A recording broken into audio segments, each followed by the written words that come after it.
Supreme court ने उमर खालिद, शर्जील इमाम और दीगर लोगों की याचिका खारिज कर दी है, यानी कि अब उन्हें जमानत नहीं मिली है।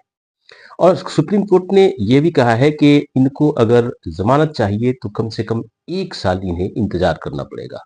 आखिर सुप्रीम कोर्ट ने शर्जील इमाम और उमर खालिद की जमानत की याचिका को क्यों खारिज कर दी है, ये एक बड़ा सवाल है। क्योंकि पिछले 5 सालों से ये बिना ट्रायल के जेल में बंद है और लोअर कोर्ट से लेकर के हाई कोर्ट तक ने इनकी जमानत याचिका को खारिज कर दी थी। और आपको हम ये भी बताएं कि दुनिया भर में शर्जील इमाम और उमर खालिद की जमानत के सिलसिले में बातचीत चल रही है। अभी हाल ही में न्यूयॉर्क के मेयर के अमेरिकी सेनेटर्स ने भी इस मामले में हस्तक्षेप किया था और मांग की थी कि इनको जमानत मिलनी चाहिए। लेकिन आज जिस तरह से सुप्रीम कोर्ट के 2 जजों की बेंच ने इस मामले में सुनवाई की और सुनवाई के बाद साफ साफ कहा कि अभी इनको जमानत नहीं दी जा सकती है और उनकी जमानत की अर्जी को खारिज कर दिया। फिर बड़ा सवाल यह है कि क्यों उनकी जमानत की अर्जी खारिज हुई। आपको हम बताएं कि 2 जजों की बेंच इस याचिका को सुन रही थी, जिसमें जस्टिस अरविंद कुमार और जस्टिस एनवी अंजारिया शामिल। इन दोनों जजों की बेंच ने कहा कि इन पर देश की अखंडता, इनके ऊपर सिर्फ यह मामला नहीं है कि इन्होंने इस तरह की साजिश रचने का ही सिर्फ इनके ऊपर आरोप नहीं है कि जिससे दंगे भड़के थे, बल्कि देश की संप्रभुता और अखंडता के खिलाफ भी कृत्य करने का इनके ऊपर आरोप है। इसलिए इन्हें बेल नहीं दी जा सकती।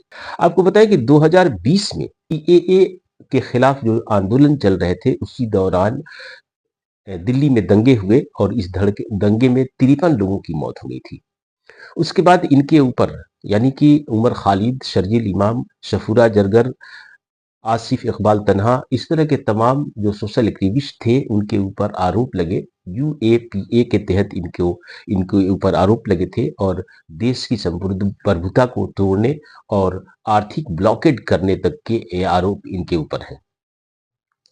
इसके बाद जब इनकी गिरफ्तारी हुई और गिरफ्तारी के बाद अभी तक पिछले 7 सालों से इनके ऊपर मामले चल रहे हैं, लेकिन अभी तक ट्रायल शुरू नहीं हुआ है।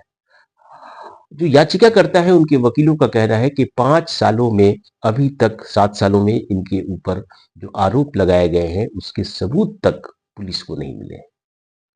कोई ऐसे ठोस सबूत नहीं है जिनके आधार पर इनकी याचिका को खारिज की जाए और इसी आधार पर इनके वकीलों ने सुप्रीम कोर्ट में याचिका दायर की थी।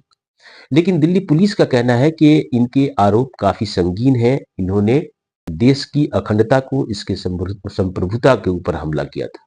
आपको बताएं कि उमर खालिद और शर्जील इमाम जैसे जो सोशल एक्टिविस्ट हैं, ये जेएनयू के रिसर्च स्कॉलर रहे हैं और शर्जील इमाम स्कॉलर हैं।